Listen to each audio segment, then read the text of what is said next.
Hey, Doug, what are we going to do tonight? The same thing we do every week, Todd. Try to record a podcast. My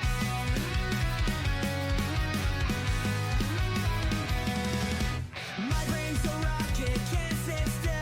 Thoughts collide, they always spill. A million voices shout my name. Never boring, never tame. ADHD, we're running wild.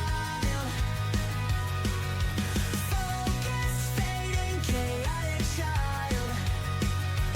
Turn the volume up, take a ride. In this crazy storm, I can't hide.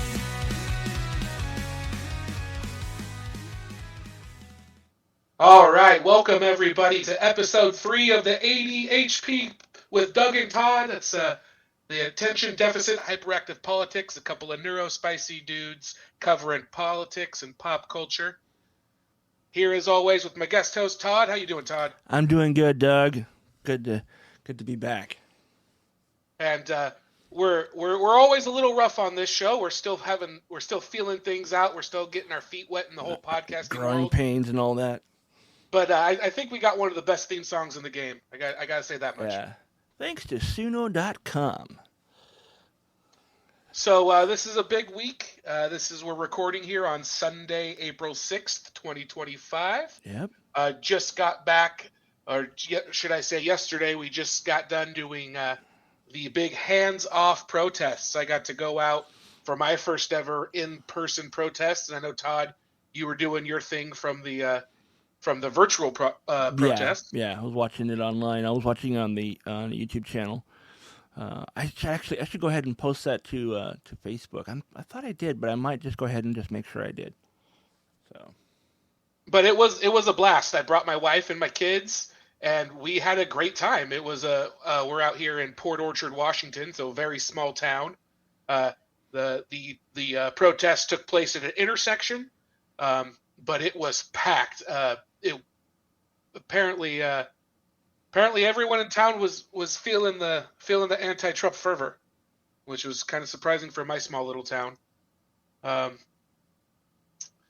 I'd say an unofficial count I heard was there was 861 people along one side of the intersection, and it had basically that many people on the other side. So we may have had 1,600, 1,700 people just at our little thing. So wow.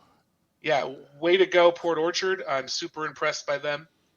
One of the cooler things, too, was coming back to the intersection a couple hours afterwards. Not a speck of litter anywhere. It was... It was. I don't know if you've heard about Trump rallies. Like, they always leave a huge mess behind it. Not that that's necessarily meaning of anything, but I was just super impressed that you get anywhere near 1,000 people together and you don't leave any trash. I don't think that's exclusive to them. I think it's anytime there's a large gathering in the city or any place. It's not like someone's. Well, actually, even with someone's backyard, it's probably people leave a bunch of shit behind, but. I mean, anytime I've ever been to a parade, there's always, a little bit of stuff on the road that's been left behind from rappers and, things that got left behind. So. Yeah, and I know. Apparently, at some point, somebody in the rally got egged because when we were walking through at the start, there was egg on the ground at the feet of where the protesters were. But even that appeared to have been cleaned up. Oh wow! It was such a beautiful day yesterday. Oh my God, it was. It was like everybody. It was like nature wanted the protests to happen and go off without a hitch. I know other places around the country had to deal with some inclement weather. Had cousins in Colorado dealing with the snow, and they still went out there and showed force. But it was being my first protest. Like, I was really jacked up afterwards. It was like kind of going to a sporting event. Oh wow! Because you get through there, you're waving and smiling at everybody, and people are honking and cheering you on, and it feels good. It really does feel good. Like, I'm ready to go do it again. and I don't know. I guess we're going to have to. Yeah. It looks like I did post it to the Facebook page. So if people want to check it out, go to facebook.com/stream.adhd.rocks. And you can find the video there. And I'll put it on our Blue Sky as well. And if you're watching on YouTube, right now you're seeing the slideshow of the various, some of them my photos from our little gathering, but the rest of them are just photos from around the country. so you can see for yourself how big this turnout was. I've heard estimates. Well, Saturday night I was hearing estimates in the 3.5 million area. By Yeah, this it was morning, a lot of people. yeah, by this morning they're saying 5 million across the country once they added all the West Coast people in, and that's from 600,000 registered. So if you were looking up to where to go do your local protest, you could register for it in advance. I registered for mine, and then I brought 3 extra people. So like in my own little group, we were 4 times the registered amount. So right now it's looking like we may have been eight or 9 times the registered amount of Oh wow. nationally people. So that's incredible, and we got to keep it up. One of the images you're going to see on the slideshow if you're watching on YouTube is some advice from supposedly it's attributed to the daughter of MLK and Coretta Scott King, um, but basically we have to keep coming out. We need to make 3.5% or better of the population a part of this movement, and that's really all it takes to have a meaningful movement. And the numbers that I'm citing don't even include, there were unregistered protests too. I heard there's one in Federal Way that wasn't counted at all, but that was a whole city that showed up for their protest. And I didn't see any counter protests. There were a couple people driving by that flipped us off. One person had a Trump flag and started yelling at protesters, but there wasn't any kind of meaningful like people showing up with their own signs trying to Right. crowd us out or anything like that. Have you seen the video of the guy who like came down there to counter protest and he got punched in the face because he got up in someone else's face? And No, where was this at? and because he got punched in the face, he went back to his car and grabbed a what looks like an AK. So, Oh, jeez. I mean, he Trying was. to pull a Kyle Rittenhouse, huh? Well, the thing is, he was holding it like you're holding like a guitar case. He wasn't holding it by the handle. He was holding it by the barrel and carrying it around. I'm like, okay, at least he's not being threatening with it, other than the fact that he's holding a gun. Well, I mean, he's standing around doing the "I wish a motherfucker would" type of thing, like yeah, I think that's probably what he was doing. waiting for an excuse to pull the trigger. Let me see if I can find out where that was, because it came across both my Instagram and my Twitter, or not my Twitter, my TikTok feed. So let's see here. And while Todd's looking that up, I did want to say that one of the things that has to happen now that we had this amazingly this turnout that beat expectations is now we got to nurture this energy. We got to do something with it. We can't. The Democrats can't just go, "Oh, good, that's there. Let's wait for the midterms and they're going to show up." Like we need to keep the town halls coming. Democrats are doing town halls in red districts. That needs to keep happening. But we need to support. We turned out to show the Democrats we're here for them if they're going to do something. Now they got to do something, and that's going to be the next big step is how to nurture this energy, not just simply rely on it. Right. And you can't, it's one thing to say the right thing, but you can't turn around and then vote to help a billionaire or vote to sell more weapons to Israel and that kind of stuff. It's like we can't kill this momentum by being typical centrists. We clearly, this is a moment that calls for a clear vision of progress, a clear progressive vision. What the fuck? You almost got this thing, Todd? I thought I did. I apparently can't remember how to spell that guy's username. That one always does these kinds of videos. Hold on. Oh, there we go. I just can't spell. Let's see here. Where is it? So basically, oh God, I'm trying to find it. Okay, he posts a lot, so maybe it's buried. I'll find it, and then by the time this comes out, hopefully I'll have seen it again, and I can grab it and post it. So basically what happens, this guy shows up, he and his wife, and they pull up right up on the edge of the intersection where these people are standing. They're not in the road, they're on the corner, and they come out and they're yelling and pointing fingers and all this other shit, and apparently he got right up in someone's face and got, too close for, the other person's comfort, and that person popped him in the face and, made his nose bleed. So he went back to his truck and grabbed his pew, as they say, and Started parading that around. he's like, shaking it and just like, I mean, like I said, he wasn't holding it by the handle, he was holding it by the barrel, so it was just like he wasn't, but he was like, I'm gonna use this kind of attitude, kind of thing. Wish a Well, motherfucker we're would. eventually going to do an episode with the opening segment dedicated to the Second Amendment, and this is the kind of thing we're going to want to bring up to analyze because there is a debate over what does keeping and bearing arms really mean. Now, going and grabbing a rifle and doing a display, that's kind of in line with bearing arms, but simply keeping a weapon on you for personal protection, while it's now considered bearing arms since the Heller decision in 2008, that's not the way it was historically understood. But we'll get into that on another day. Um, but I just can't get over how fun it was to protest. Now that's not always the lesson you take away from a protest. Some protests are a lot harder. They didn't gas anybody in our protest this week. They didn't turn the hoses on or anything like that. And Right. historically, if you're a fan of American history, or at least a student of it, if not a fan, you know how they've treated protesters in some situations. There were no agents provocateur yesterday setting fire or starting problems to as an excuse for the police to come in, and it went really well, and we just got to keep it up.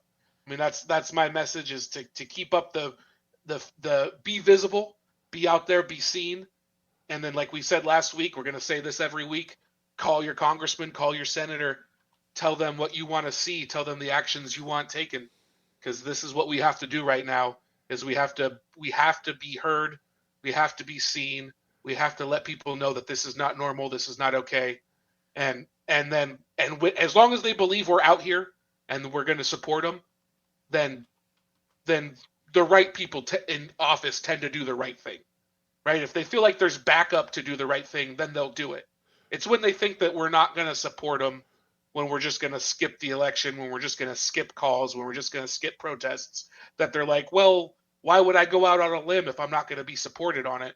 So we got to make sure we have strong limbs for the Democrats to do the right thing and have some backbone, because otherwise they're just going to fall in line with whatever their corporate donors are saying. Right. And speaking of corporate donors, we got the last story of the week, or one of the last ones we'll get to there. But that's my big thing for this week is the hands-off protests were a big success, a massive success, and we gotta, I'm proud of everybody who went out there, and I'm proud of all the people that drove through honking their horns and giving us thumbs up. There were so many people that were on board with it. I was just Why is blown everybody away, putting up completely blown away, just in my little small town. And I've seen the images from around the country where they just flooded Portland, they flooded Olympia in Washington, they flooded Seattle, they flooded DC, Boston, New York. New York had, it looked like a Batman movie with Bane driving people through the streets. Just like the streets were completely full of people. They had to shut the roads down in New York. It was beautiful. And I just hope we can harness this energy into something positive. Okay, I think I found the video. All right, are we going to hear it? Yeah, hold on. It's confrontation with man with gun in Indiana at Indiana Trump protest. So basically, here, let me scroll it back. I don't know. Did you hear any of what started when I first loaded this up? I haven't heard anything but what you've been saying. Okay. Hold on. I think I need.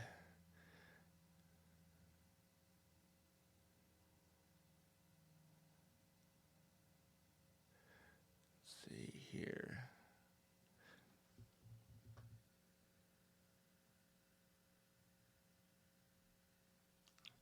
Okay.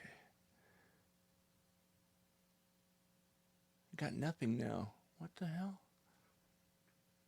Got nothing.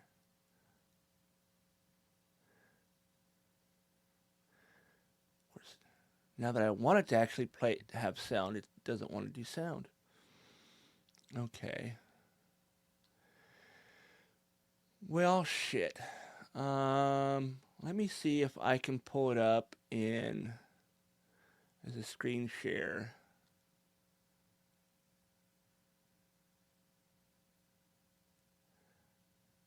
Well, I'm seeing it at least.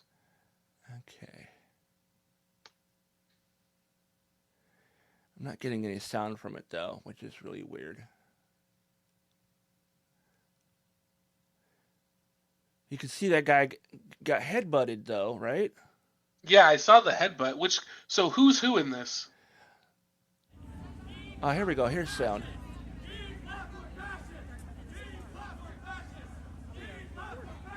So the guy in the gray hoodie holding the gun is the one who pulled up in his pickup truck, started arguing with people. The guy in the red and black beanie cap, hoodie looks like he's wearing. He got, oh, you can see right here. Right, he headbutted him. So you could see they were getting face to face. The other guy got up in his circle and then they just started going face to face at each other. And then when he does get headbutted, it looked like the guy in the black sweatshirt headbutts the guy in the gray sweatshirt, and then the guy in the gray sweatshirt retreats to his truck to grab the rifle, what appears to be a rifle. Yeah. So there you go. That's probably the most intense thing I've heard or seen coming out of these protests. Everything else seems to have been perfectly peaceful. But of course, it's somebody showing up with the intent to cause trouble because they're. And I just realized the people watching on YouTube did not see anything because the screen share was hidden by this slideshow. But they heard what was happening. What I'll do, folks, is I will post that on our Facebook and our Blue Sky, and you can check it out for yourself. There you go. So we'll move on from the protests for now and move on to news of the week. It's been a good week for the let's try this again. It's been a good week for the good guys, but it's been a bad week for the country. So, of course, the week ended with the protests we just talked about. That was a good time for most. And the week started with Cory Booker breaking the longest speech record on the Senate floor, which most significantly for me is he broke Strom Thurmond's record. Yeah. And Strom Thurmond was a racist man who set the record in opposition to the Civil Rights Act, essentially. And in a lot of ways, it was futile. It was done because there was nothing else that could be done. And in a lot of ways, Cory Booker's speech was futile because he was doing it because nothing else could be done.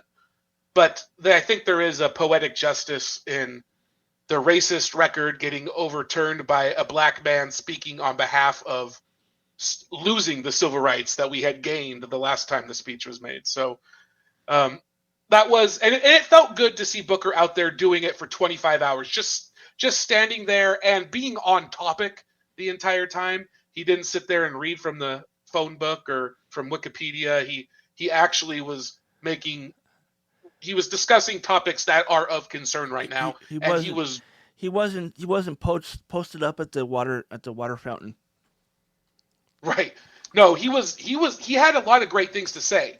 Of course, apparently he went on to go vote for more arms for Israel after that, which is a whole nother issue that we haven't really gotten into, but we will at the end of this segment a little bit. And again, it's so much lip service, but it really got people going. It had 400 million views on TikTok, which more people than live in America, so obviously that's a worldwide number. Right. But it got the week off to a good start. And then right after that, we got some real tangible going to be good for us in the country news when Susan Crawford in Wisconsin won the Supreme Court race, which is the one that Elon Musk had worked his way into, spent $20 million or more trying to get the Republican elected to the state Supreme Court.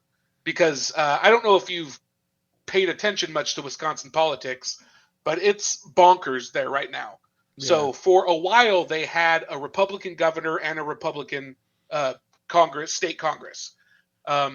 They lost the governorship, and the Congress immediately passed legislation to cripple the governor's power so that the Democratic governor, when he came in, couldn't do what the Republican governor had done.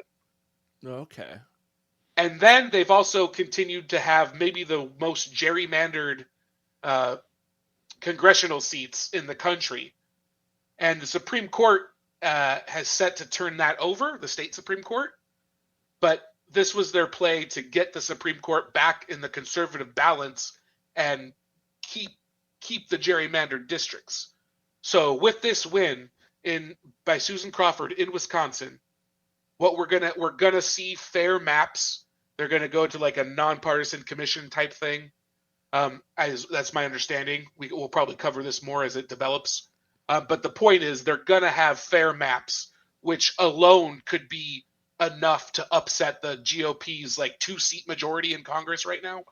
So this really could tip the balance of the country in the midterm elections. It was that important, and it was also a huge slap in the face to Elon Musk, which is a benefit in its own. Right. Meanwhile, so those are the parts that were good. That's where the good guys had a good week. But of course, it's been a pretty awful week for the country as a whole because Donald Trump continues his mission to dismantle American government and our economy. And Yeah. I can only figure it's because he wants to rebuild us as a Russian-style oligarchy. And he needs to fire as many civil servants as he can. And crushing the economy also gives private entities, venture capital or private equity, I should say, Right. more of an opportunity to buy up industry because you tank the stock market, drives everyone's stock price down, and then the people that still have billions of dollars despite that are now well positioned to buy up smaller entities. And then by firing, what I'd say Trump has fired, according to the CNN tracker, Trump has fired at this point over 121,000 federal workers. And so when government can't keep up with its services, they're shutting down the Department of Education, they're shutting down other agencies, ostensibly giving their important jobs to cabinets that are remaining, but they're also firing people from those cabinets, underfunding them, cutting funding from them. And so they won't be able to keep up with the services that they're supposed to be taking on, let alone what they've been doing the whole time. Yeah. So what that's going to create is a need for somebody to come in and fill in the service gap. And that's where you bring in an oligarch. That's where you bring in private equity to start or own the services. So instead of having school lunches provided by the government, they'll bring in some sort of private group that sells food to the schools. And now the state schools are going to have to pay money from their state funding to an oligarch for providing lunches or something like that.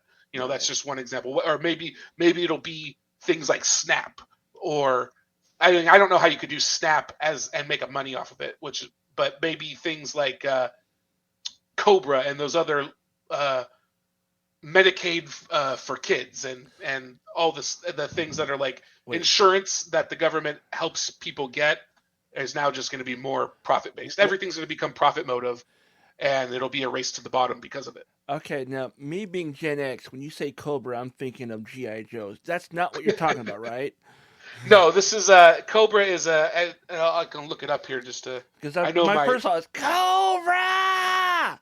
Yeah, it's a continuation of health coverage. Okay. So it gives workers and their families who lose their health benefits the right to choose to continue group health benefits. Oh, it's a health insurance, so it's really not that much different from the one from the cartoon. Okay.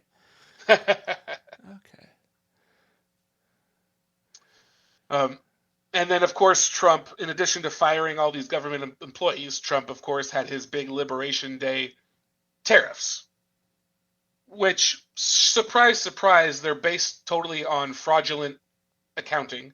Okay. So I don't know if you've heard about this, Todd, but did you see how Trump presented the tariffs?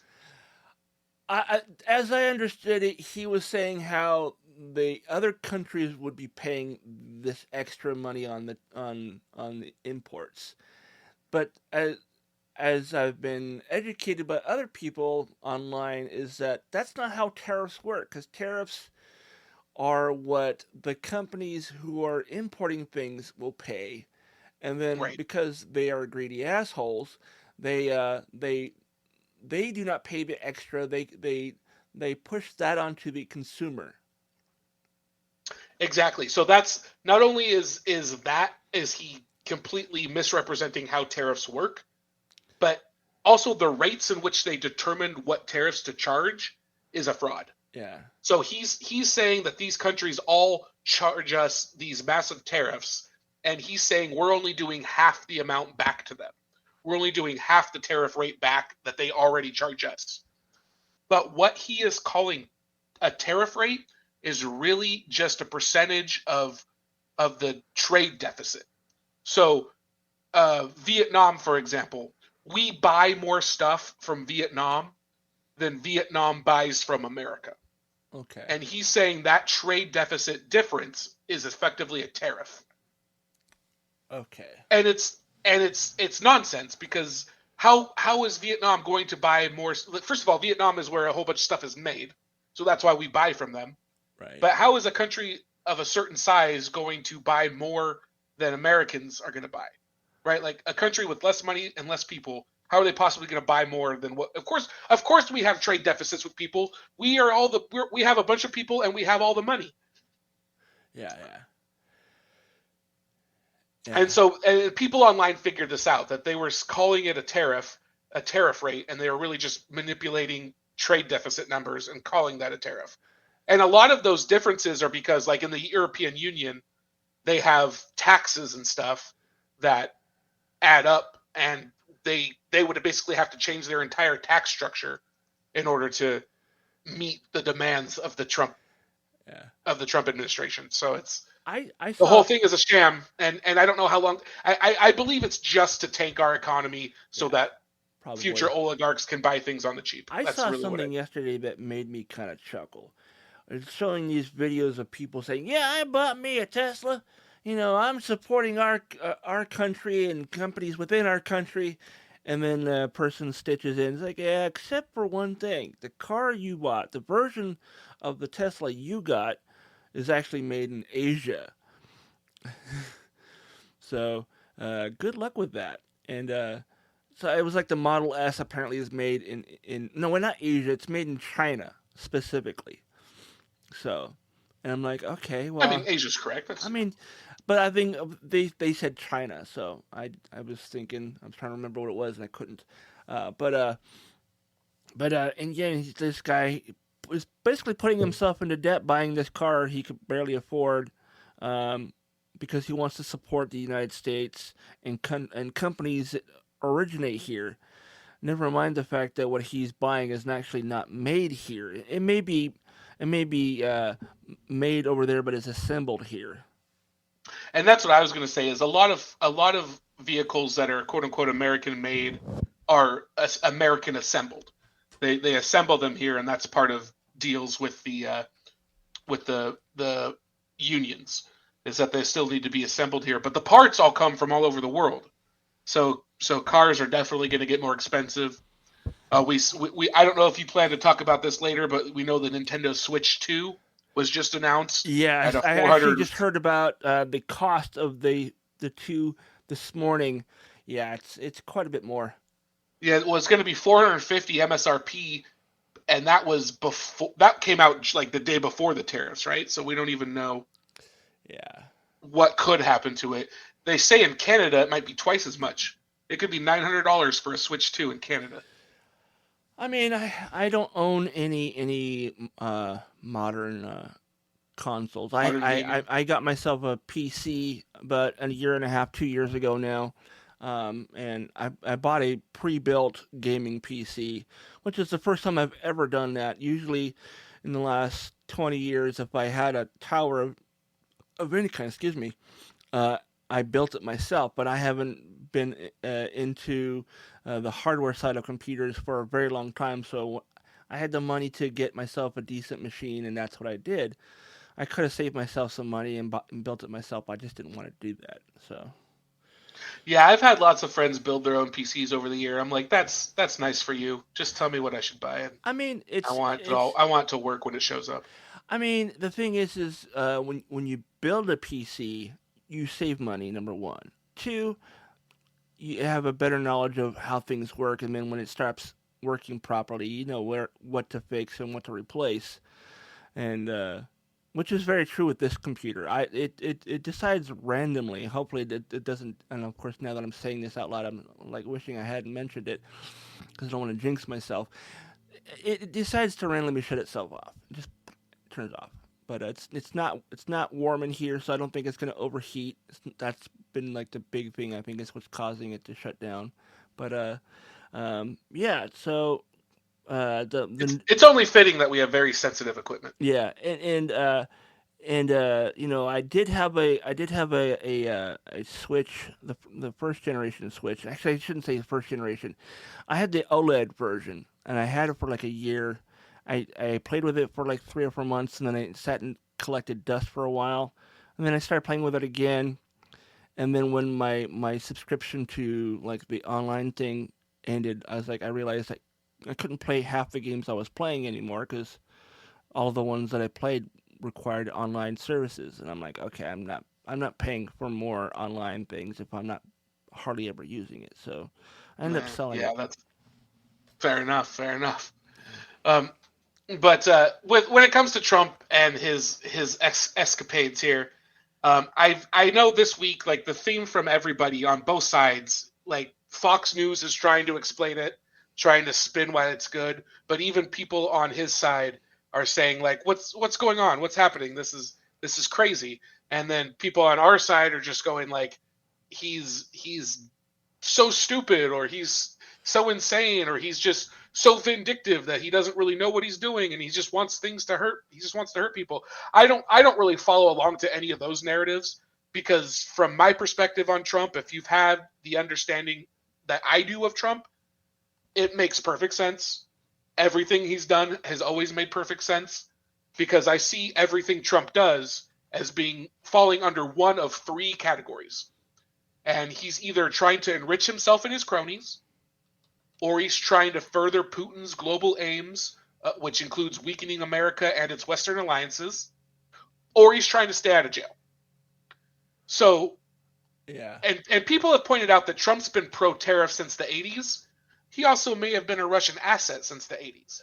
Yeah, that's But what I've been hearing. He's Russian intelligence. Well, intelligence in regards to he's basically a mole for them. I wouldn't say he's intelligent in any way, shape, or form. So yeah, I don't know that he's any. I don't know if it's he not an agent, but an asset, and that's the asset. sense where like That's the right word. Okay.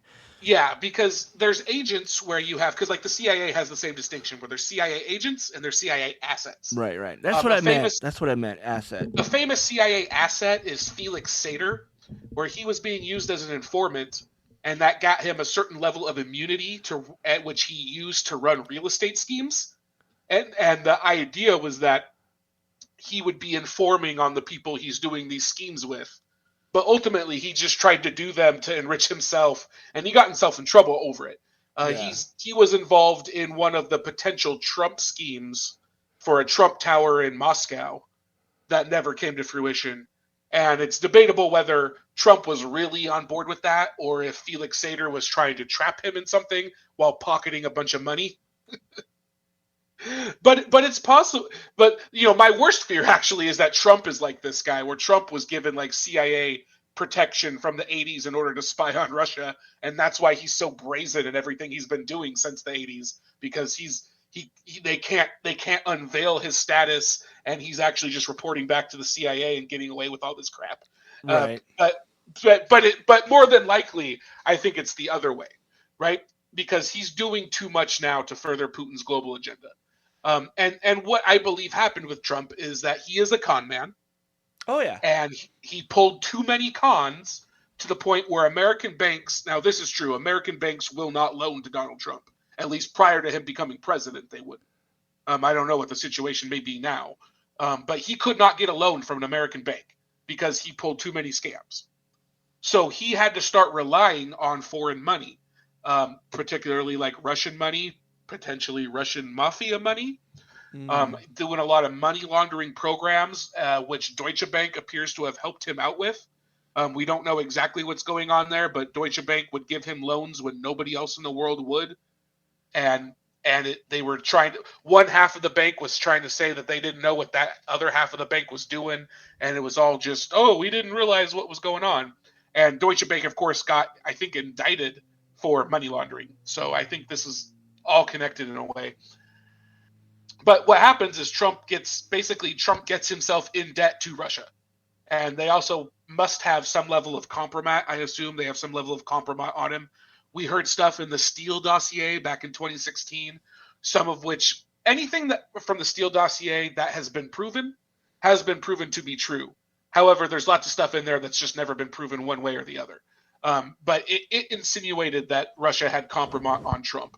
No. And so I believe through debt to Russia and compromise, he is basically owes his life and well-being to Putin at this point, which is why he does all these things to weaken America and weaken our Western alliances, tries to undermine NATO. Russia didn't get any new tariffs on them in this last round of tariffs. It's just all. If he isn't a Russian asset, what would he be doing differently if he was? Like he's acting completely in congruence with those understandings. So everything he does, he's either enriching himself and his cronies, he's furthering Putin's global aims, or he's just trying to stay out of jail, which really didn't become an issue until he started running for president and put the spotlight on himself. And then dipping into some local news here in Washington State. Like we said, we're going to cover some local news here, which we haven't actually done yet. So here we are, episode 3, finally touching on local politics. Basically, our state, Washington State, has a budget shortfall, a pretty big one. And states can't be like the federal government where they get to run a deficit and just hold the debt. States have to balance their budget. So we're trying to find a way to balance our budget. And right now, the state Congress is putting forth budget measures that have a wealth tax as part of it. Now, a wealth tax to me is a great idea. The question is it constitutional? Right now, Governor Bob Ferguson, that's our new governor after 16 wonderful years of Jay Inslee. I happen to like what Inslee did. We got everything started that we should have started 30 years ago, like the one line and light rail. We finally got started on this kind of stuff, and and with Bob Ferguson as his attorney general, I thought the two did a great job. I know a lot of people disagree with that, but those are people that think the government shouldn't really be doing anything other than promoting business. But the Governor Ferguson, says he won't sign a budget that includes a wealth tax.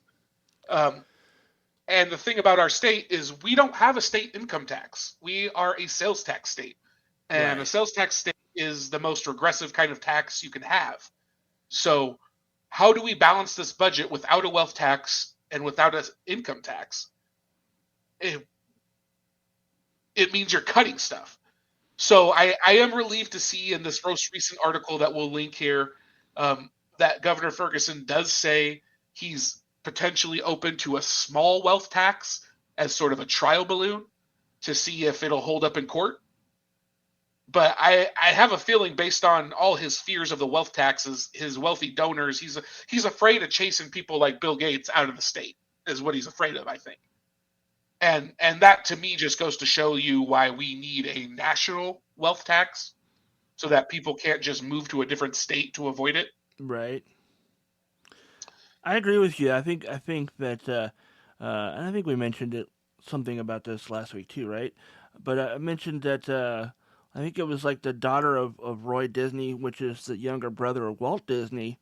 She was saying a few years back that she thinks that people like herself who have insane amounts of money should pay higher taxes on whatever it is that they have to pay taxes on, because they have such larger amounts of money. They should be paying equal amounts into taxes that anybody else is paying. So, I don't know. I just think that, if they shouldn't be paying less taxes because they have more money, is kind of what I'm thinking. So yeah, and one of the things that they do, so the state has had suggested ideas like, right now they're trying to pass a bill that would allow property tax to go up 300% year to year. and a lot of people are outraged about that. Now, for the middle income, for the middle class homeowner, that is a big deal. But that doesn't mean. But this bill just allows for it to go up. It doesn't set it. It doesn't put it up yet. Now, now you know how government works. If they're allowed to go up to a certain amount, you assume it's going to get there eventually, sooner or later. But I feel like what they're wanting to do is they're wanting to target all the land that Amazon is buying up, and they want to increase property taxes for commercial real estate. Is what I would at least hope that they're going for. Yeah. But we got to make up the money somehow without cutting services, and we're also having to deal with a loss in federal programs, right? Because Trump's cutting everything, so it's like a double whammy that we're trying to get ourselves out of, and we're trying to do it without an income tax and without a wealth tax. Another tax I heard about is we've for a while now in Washington State we've taxed realized capital gains. So basically, when you sell stock, that the money you make from selling that stock gets taxed. Well, there's a proposal now to tax unrealized gains. And a lot of people in my local politics group are up in arms about that, because it's like, you don't even have to sell the stock to get taxed. You can be taxed just for owning the stock and it having value. And I got to believe that the reason they're doing that is because I just found this out, and forgive me if I talked about this last week, but I just found out that billionaires, people like Musk and Jeff Bezos, they don't take a salary. They don't pay themselves an income. What they do is they borrow against the value of their stock. So if you have billions of dollars tied up in your Twitter stock or your Tesla stock, basically this is what people think Elon Musk did with Tesla, is he borrowed against his Tesla value. And so they pay themselves with a loan. They have to pay back interest on the loan, but the interest on the loan pales in comparison to what. So is that why he's so depressed that his car company's not doing well? Exactly. And there's a fear that, like, if it goes down to a certain point, he could get a margin call and have to produce the money. So that's one of the things that could be in play there. But this is why we want to tax unrealized gains, is because if you're borrowing against that stock without selling it and using that to basically pay yourself, you're essentially figuring out a loophole in the tax system. You're not selling your stock, you're just borrowing against it. And so how do we get a tax revenue based off this loophole you found? And so I think basically billionaires being shady and working the system to their favor is once again requiring us to do more regulation, more taxes. If millionaires didn't always look for an angle, we wouldn't have to always look for a way to close those angles.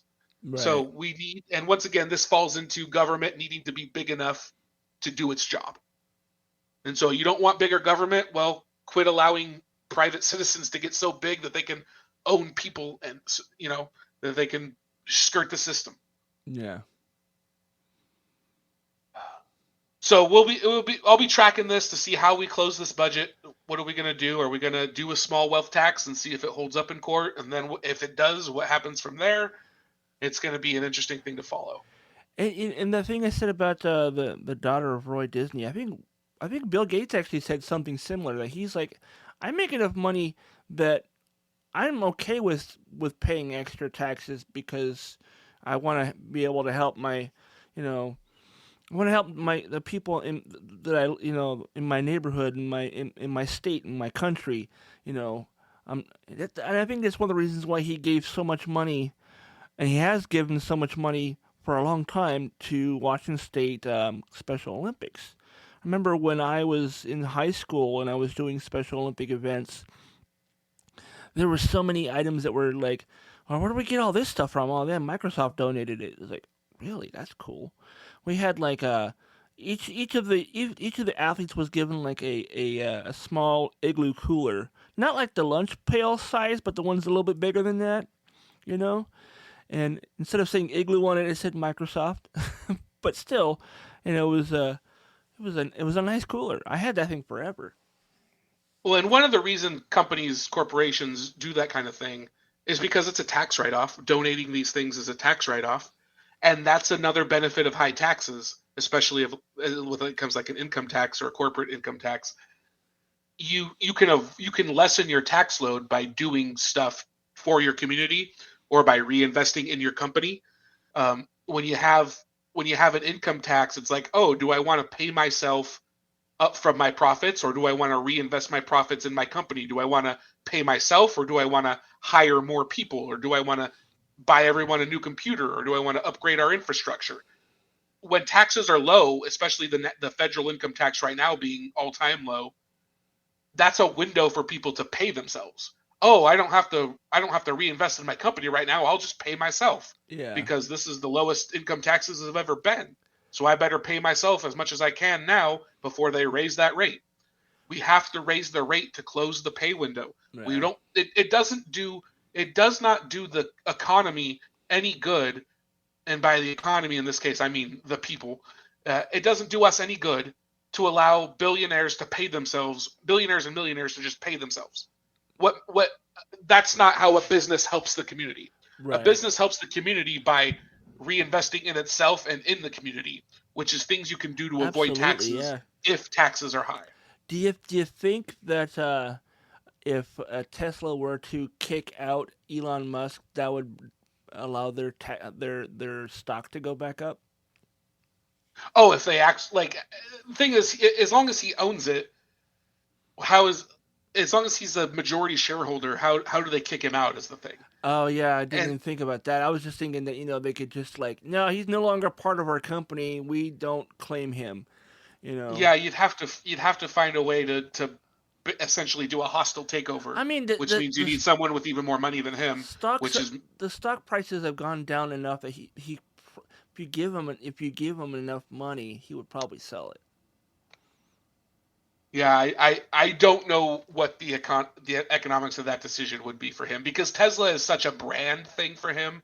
He stakes so much of his ego on Tesla Yeah. that I don't know what would happen there, but ultimately, high taxes puts upward pressure on wages, and low taxes ends up killing wages.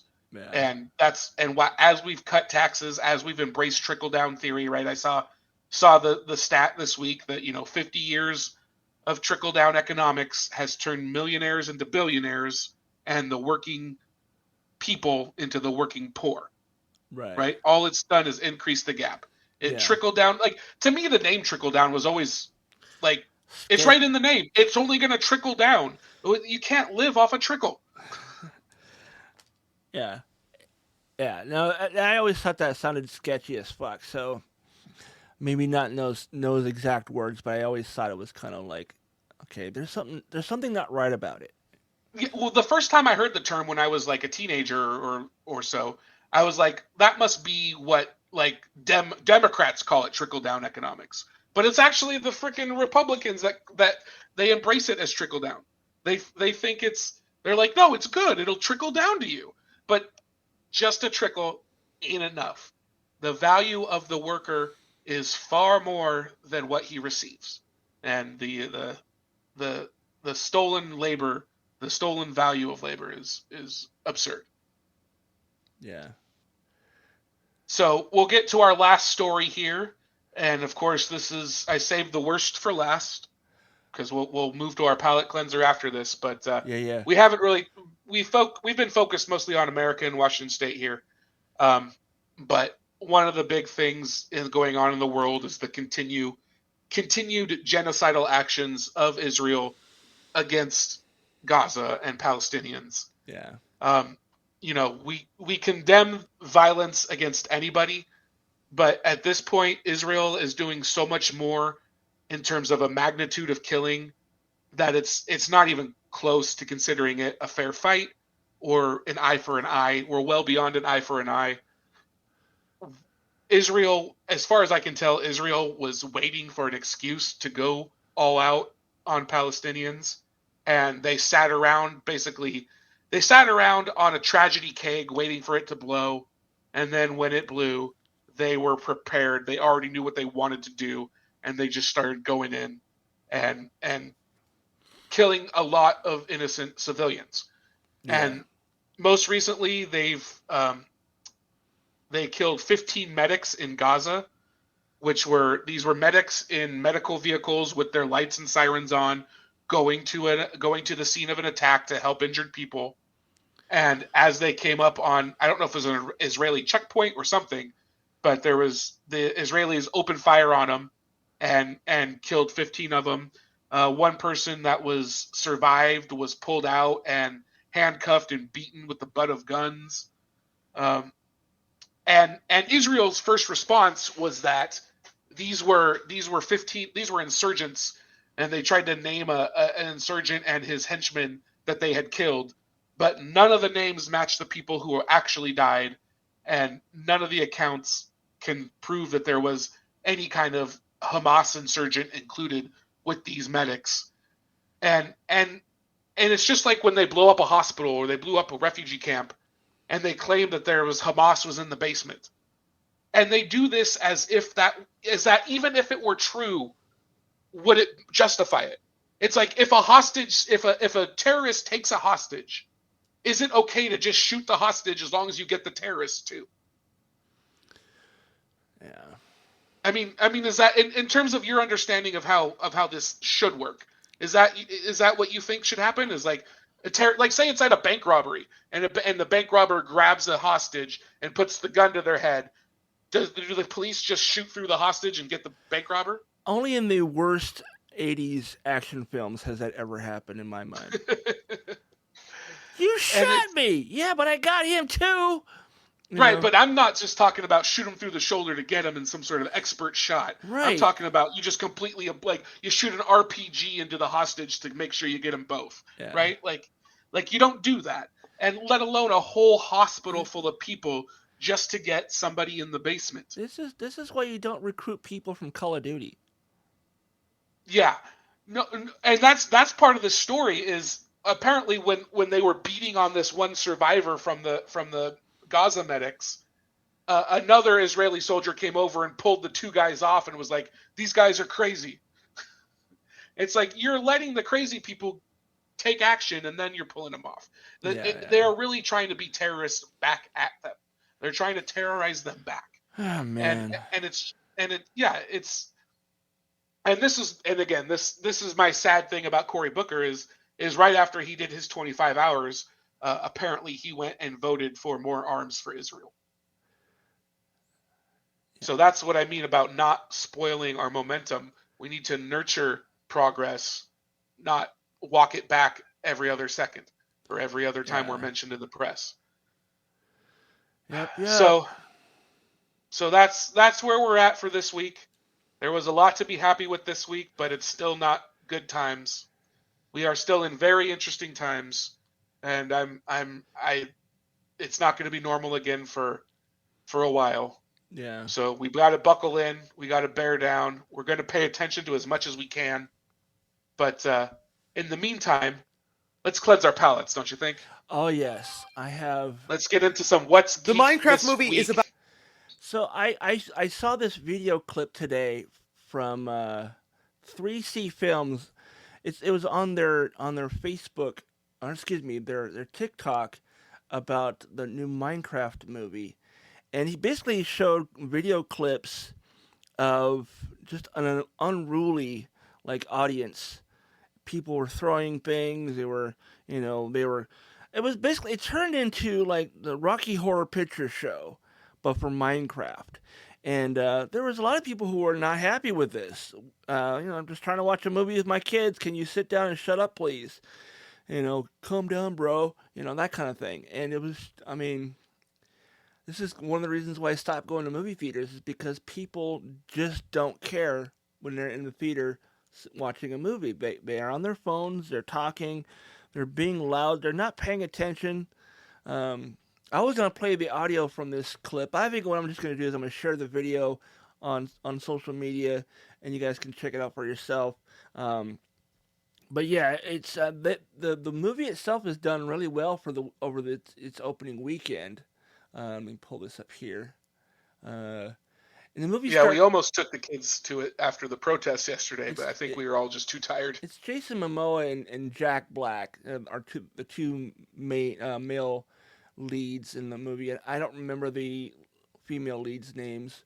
Um, one of which was one of the girls from Orange Is the New Black, and I didn't recognize the other one. But it looks like the Minecraft movie has exceeded expectations at the box office as it's poised to score the biggest opening weekend of the year so far. According to Deadline, estimates have the game video game adaptation pegged to cross 135 plus million domestically over its first 3 days.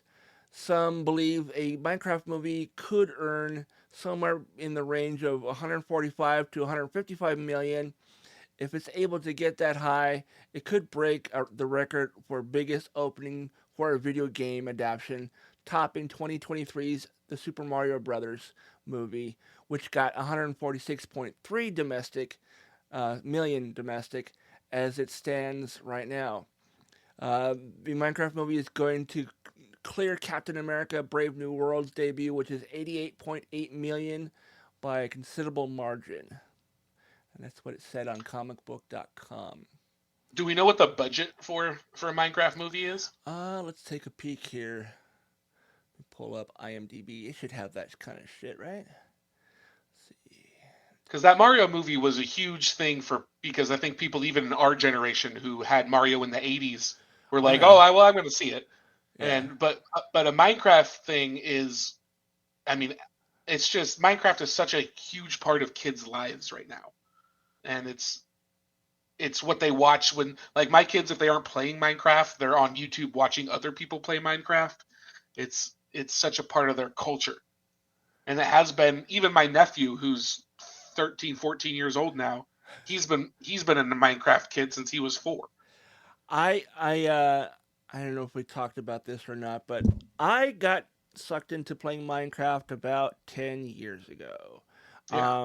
My little brother, who was like 20 something at the time that the game started, he's like, dude, you check this game out. I was like, I seen like photos of it, and I saw maybe one or two videos on YouTube, and at that time it wasn't as big as it is today.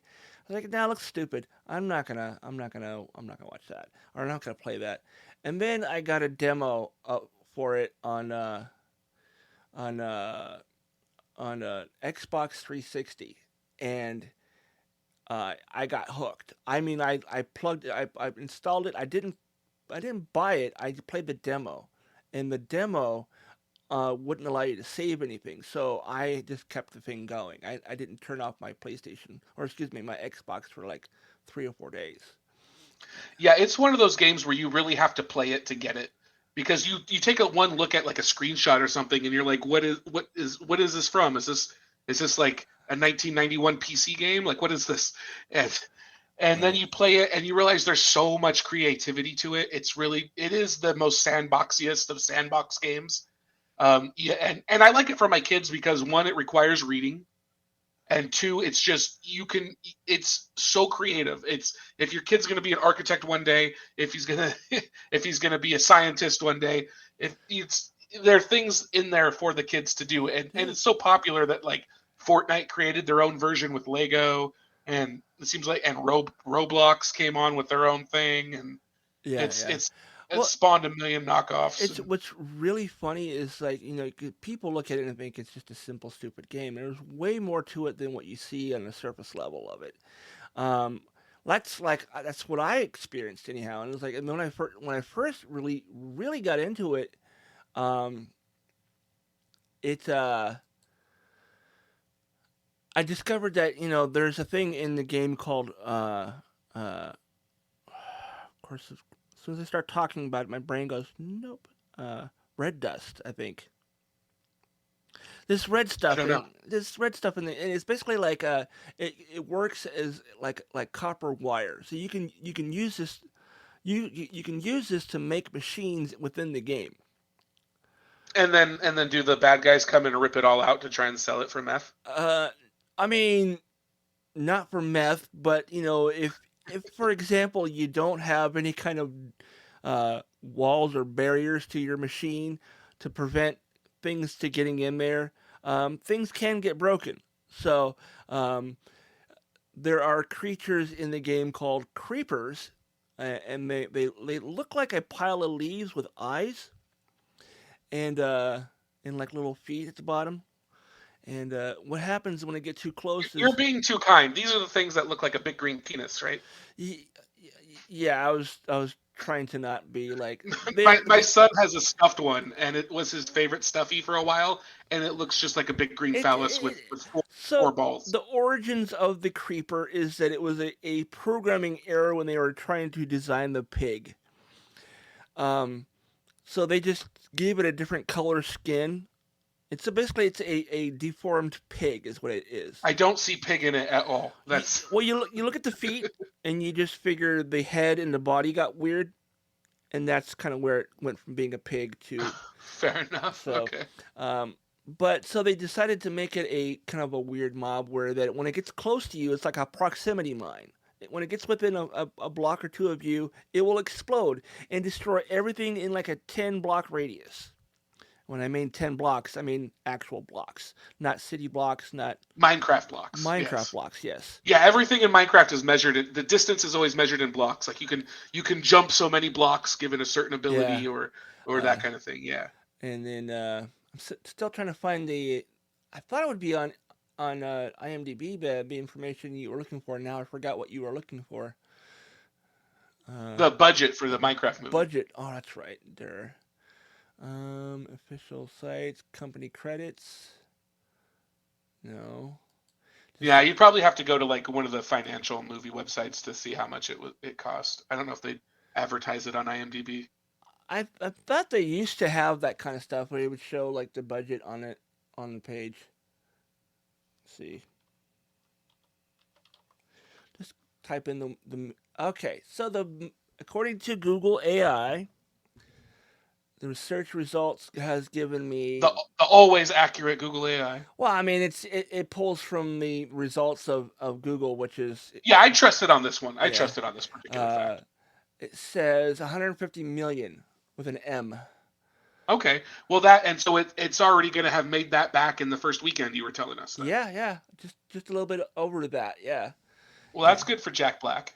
it's good for everybody involved. Jason Momoa, Jennifer Coolidge is also in it. Oh, And it's directed by Napoleon Dynamite director Jared Hess.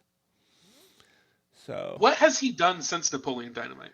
he did that one Jack Black movie where he's like a luchador. Oh, he did Nacho Libre, Yeah. which I think I've discovered an actual wrestler that Nacho Libre must be based on.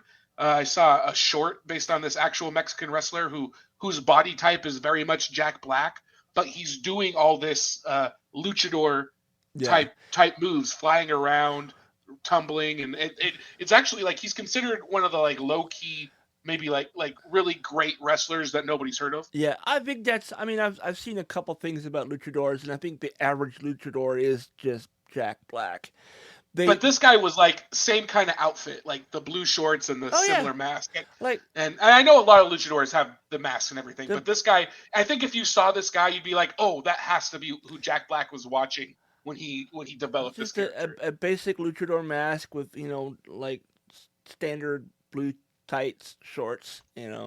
Yeah. No, from what I saw, the average luchador is not they don't look anything like the guys from the WWE. None of them. No, but they're usually like slider guys, like smaller, agile. Yeah, they're like an acrobat. Like the one luchador who is in the WWE. They're like him. I can't remember his name, but he wears the luchador mask, and he does a lot of the acrobatic stuff. And is not a big dude, but he's also not tiny, but he's very well defined in his physique. And oh god, I don't remember. It's been a long time since I watched wrestling. El Dandy. That's the guy's name. El Dandy. Okay, let me Google that real quick. Yeah, so we'll throw a link. We'll throw a link up to El Dandy, so you can see a couple of his highlights. But he's considered an extremely good wrestler from like a technical standpoint, but you would never have heard of him unless you follow luchador. unless you're like a totally old school wrestling kind of guy. Yeah. Let's see. Just trying to find.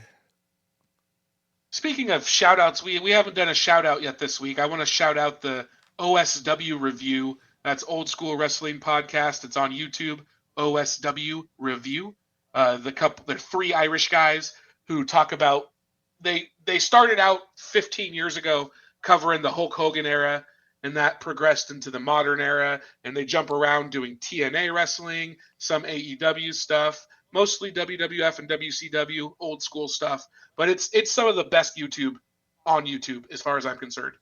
It even though I haven't watched wrestling since I was a kid, I don't ever miss an episode of OSW review. Okay, I think I'm starting to see photos of this dude now. Yeah, I can see how he's. Yeah. Yeah, it's pretty much how all the luchador wrestlers I've seen have all looked, and he actually was part of WWF at one point, or WCW rather. Yeah, he was briefly in WCW. Yeah. There's a lot of crossover between the various wrestling companies, depending on how popular you are.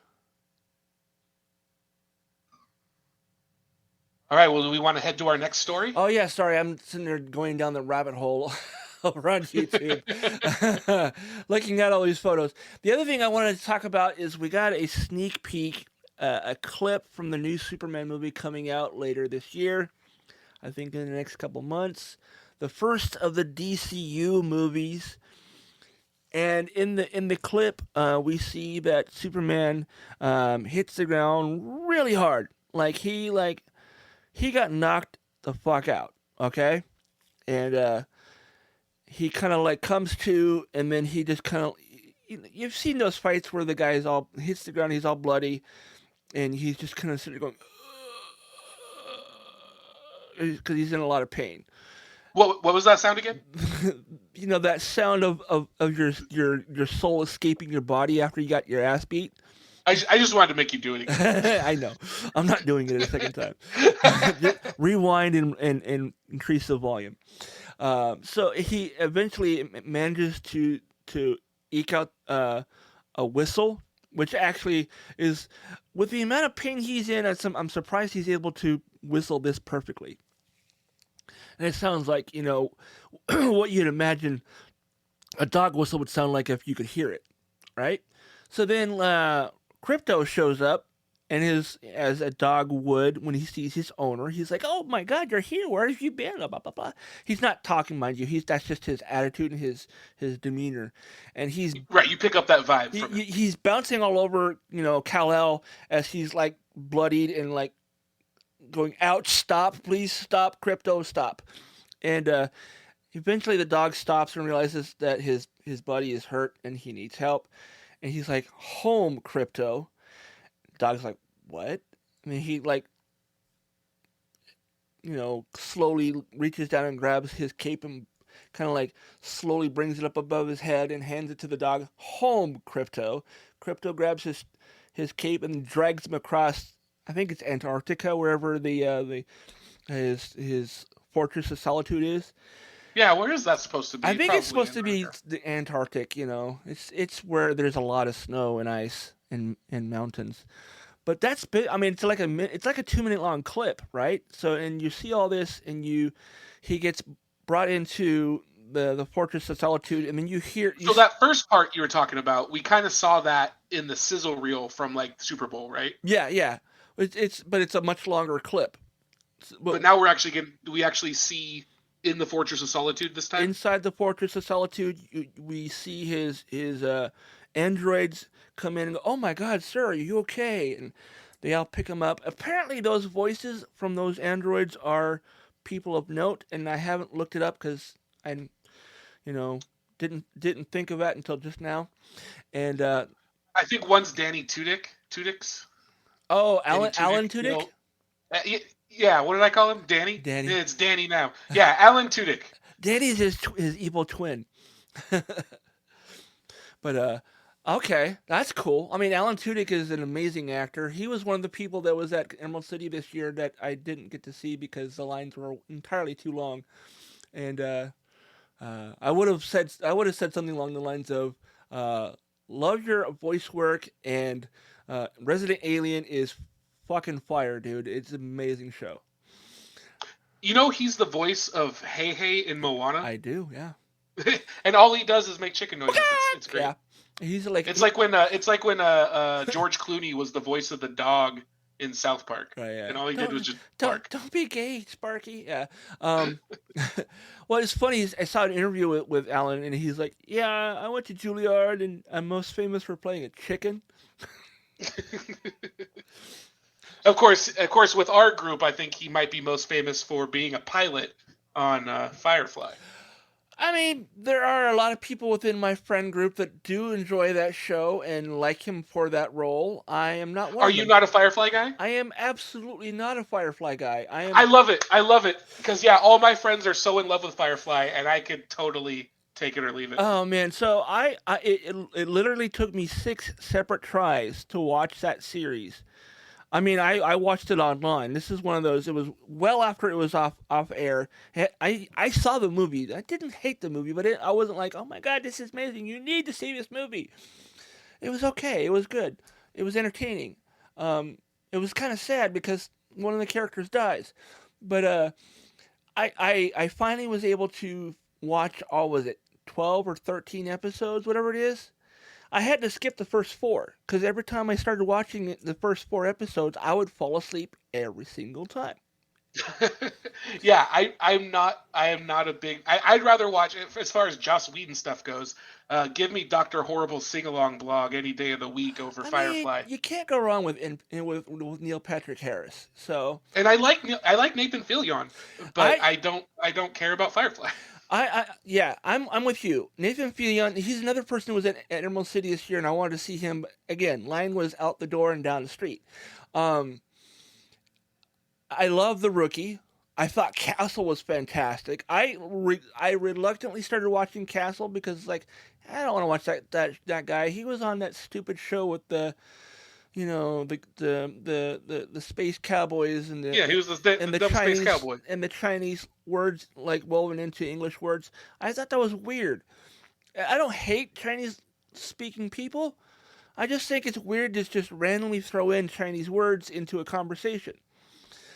That might be the autism, but just it's weird. Yeah, I don't know if they were trying to make a point that like because of the point in the future it was like China was such a significant influence. Yeah, I think that's what it was supposed to be, and it's like to me was just randomly throwing in a word I didn't know what it was, and like it didn't. Okay, but I like all the people that are in the show, outside of the show, with the exactly with the exception of Baldwin. That guy can go die. Never mind. I'm not. You want to hear something funny? And I think I mentioned this before with you. He blocked me on Twitter. He was the first celebrity actually, he's the only celebrity who's blocked me on Twitter. I haven't been blocked by anybody else that is a famous person. And it was because he was going on a rant about how I think some congressperson or some person in local government in Arizona had done a speech in Spanish. And he was like, in America, we speak English. And I go, oh, wow, he's not, he doesn't just play a meathead on TV, he is a meathead. Method actor. I mean, he's just not really method acting, though. I mean, no, it's not. It's not. It's absolutely, I mean, so if you've never watched Chuck, and it's a great show regardless of the lead actors being Trumpers. Yeah, I watched like the first season of Chuck, and then I don't really watch network television so much anymore. It was a great show. I really really liked it, and it's since then it's become common knowledge what is his name? The guy, was it Zachary Levi? No, Zachary. Well, Zachary Levi in the last year has come out as in supporting of RFK and now Trump. But no, the guy who played John Casey, which was who played the guy with the knitted hat on Firefly, Jane.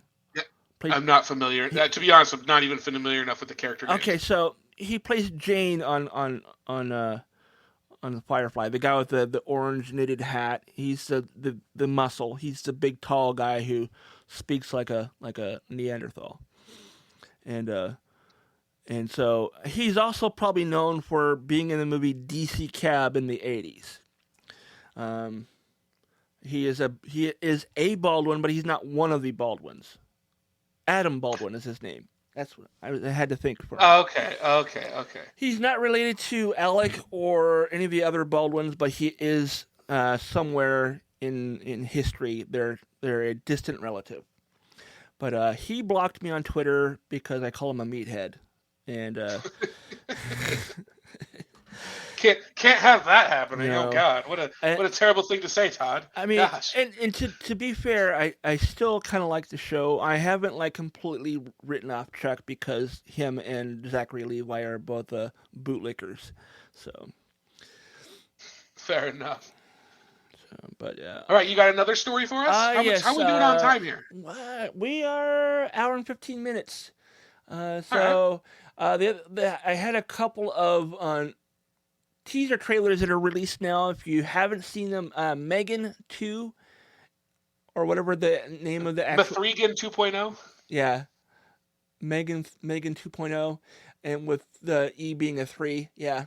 It's basically, there's a bootleg android who's using her technology, and they have to reactivate Megan to protect the Megan can save us now. Right. So it's basically like Terminator 2.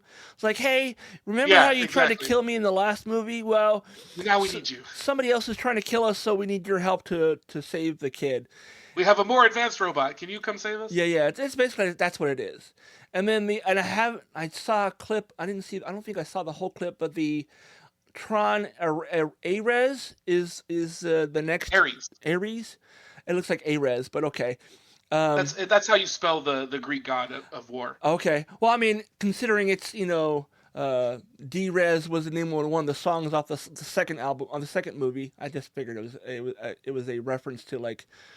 This is the alpha resolution. Yeah, but in the trailer, the teaser trailer for that.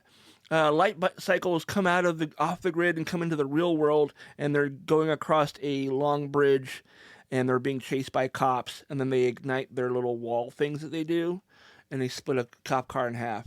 So that was the light bike type thing. Yeah, and it was really slick. You definitely gotta have to watch that, dude. No, we need to do we should do like a meetup. Watch all the Tron movie thing, because I'm totally interested in Tron. I've loved playing light cycle video games, but I've never sat down and watched. Like, I tried to watch the original one once, but my wife kept falling asleep, so we turned it off. Well, but I still haven't seen the new ones yet. The new one is gonna be like Firefly. It will put you to sleep in the first 30 minutes. I liked what they wanted to do with that movie, but you're talking about the first remake from a few years ago? The second movie that came out like 10 years ago, yeah. 15 years ago now. Has it been that long? It has. Gosh. It was 20. And now I know what my parents. It was like 2010 when that movie came out, dude. I know my parents would be like, the other week, and my dad's like referring to something that was like 15 years ago. It's right. Now I get it. And then the last thing I wanted to talk about is I've been waiting for an update on this for fucking ever, and okay. Ghostbusters news posted yesterday. Since it's announced during Ghostbusters Day in 2022, 3 years ago, they've been closely tracking every update about the upcoming Ghostbusters animated series from Sony Pictures and Netflix. From early development teases to last summer's official green light and confirmation that the show will be aimed at a younger audience, it's clear this project is slowly but surely taking shape. Now, thanks to a new job listing from Sony, we've got another behind-the-scenes update, and while it might be a small one, it's further proof the series will still deep within development. Sony Pictures Animation is currently hiring a CG supervisor for an unannounced CG animated project. While the listing doesn't name the series outright, the studio's recruiting page on X already might have the connection Claire posted. It says, we're looking for an experienced FX artist to help define and drive the visual effects language for our upcoming CG animated Ghostbusters series. If this is you, please apply now. And so it looks like it might be the same animation style as like the Hotel Transylvania. Okay. Um, My kids are a big fan of that, so I know what you I mean like there. those too, and I'm a massive Ghost head, so absolutely looking forward to seeing whatever comes from this. I do know that they are also working on an animated movie, and the way animation works is that they talk about making it, and they have to get the green light, and when the green light happens, that's when they actually start working on it, and then it takes 2 or 3 years minimum after that. So I remember hearing about the Kevin Smith led Masters of the Universe series about 6 years ago. And it Right, came right. out, And what, that two that years came ago? out last 2 years ago, yeah. Yeah. The first one did, and then the second one came out last year, which was kind of a follow up series. But, And I remember it got a little bit of a backlash for being quote unquote woke. yeah, As if because they made the central character not He Man, and they made it Tila. And they're like, yeah, I always what? I didn't like He-Man. I always thought it was such a stupid character. And I think that might because before I ever really knew who He-Man was, I knew about the He-Man Woman Haters Club from their Little Rascals. Yeah, oh, yeah. Yeah. And I'm like, oh, this is meathead stuff. This is like I your mean, word meathead. if That's what I think of. I think of He-Man. right. Well, if you haven't seen the documentary about He-Man, I would recommend checking it out, even if you're not a huge fan. And if you I don't do want love to, if documentaries. you don't want to sit through like a 90-minute He-Man documentary, there is a TV docu-series on Netflix called The Toys That Made Us, and there's an hour Oh, I long. do like that. Yes. There was an episode of He-Man and how it began as a potential toy line for Conan the Barbarian. Okay. And Yeah, then that makes sense. because they couldn't I get see that. the rights to Conan the Barbarian, they decided, They had to make up their own they had to show. make up their own stuff. And then how they got some of the other toys to be part of the toy line was like, what do we have that we have? What do we have the machines to make things for? And can we kind of absorb it into the He-Man toy line? So Battle Cat was only a thing because they had this mold for this tiger, and because it was too big to be like a normal tiger, they made him He-Man's mount. They just said, well, we'll make him an alien tiger. He'll be green and yellow, or green and orange, whatever the colors are, and then he will be his steed or whatever. And that's how they got that to work. And then they took some other toys and they kind of like put it in there and repackaged it and whatever else. And It might be an interesting project for like a future episode or something, but to break down for like 80s and 90s kids shows, yeah. what percent of them were like, or how many, whatever, find some examples or a percentage or whatever, but how many of them were original IPs that were designed as a show and then they made toys off of that, and how many of them were the toys first and then they made a show just so they could have the toys? Well, I can tell you 3 shows that were made basically because they had the toys in another country that were brought over to America for an American toy company to try to repackage. Transformers is the first one that I can think of. Which were they directly? Was the GoBots the Japanese version? No, Okay. GoBots was a different company. I don't remember the Japanese company that had GoBots, but Takara Tomy had the toys that became Transformers over in Japan, and they still make Transformers.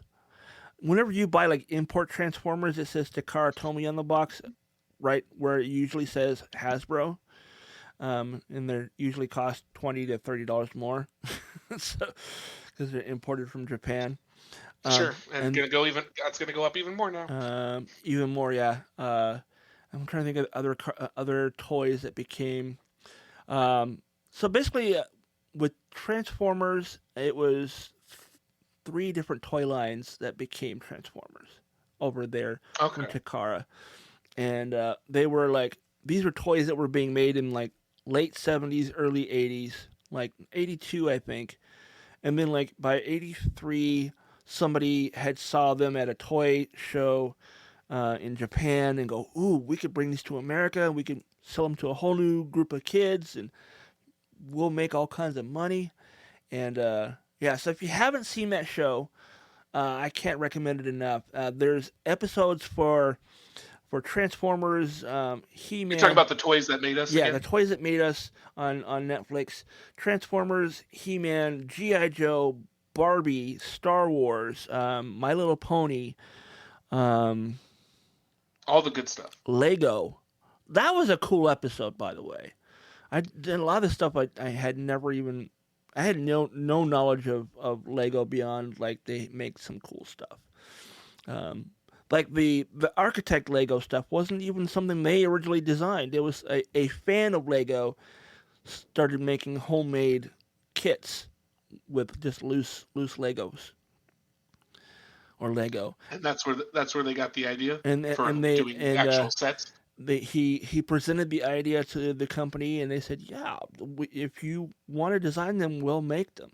You know, and one of the things they said in the first episode, number one, it's Lego. There's no S on the end. It's not plural. It's never plural.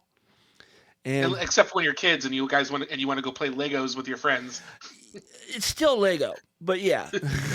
But we all said Legos. Is what Right? I'm Yeah, saying. yeah. No, that's why they're saying this is like you guys are incorrectly calling it Legos. Don't pluralize it. Yeah, It's yeah. like deer. Seriously, they were like, it's like we don't talk about Fight Club. They were very insistent on it.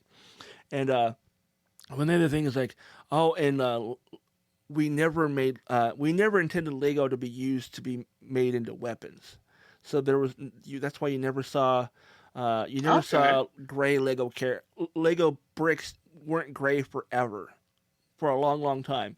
So I think they did. Just to inhibit that, you'd have to have a super colorful weapon if you You'd wanted have to have make like a brightly colored tank or a Jeep or whatever it was you wanted to build. It was a gun or something like it. But what was the other thing? There were so many. Each series has, I think, 4 episodes. So each episode is a different toy line, and I don't remember the rest of them. But those are the ones that stood out in my mind as cool episodes. And if you haven't seen it, definitely watch it. I think they're maybe 45 minutes to an hour long. They're not bad. Right on. Well, I think that wraps us up for this week. Todd, if you want to cue up the outro theme, Alrighty. let me know when that's ready to go, because we're just going to say goodbye here now. All right. See you guys next week. Thanks for... Go ahead. What? I was going to say thanks for listening. We'll try and do better next week. We're doing fine, Doug. Chasing sparks in every lane. Don't try to fix what fuels this flame. ADHD, we're running wild. Focus fading, chaotic child. Turn the volume up, take a ride. In this crazy storm, I can't hide.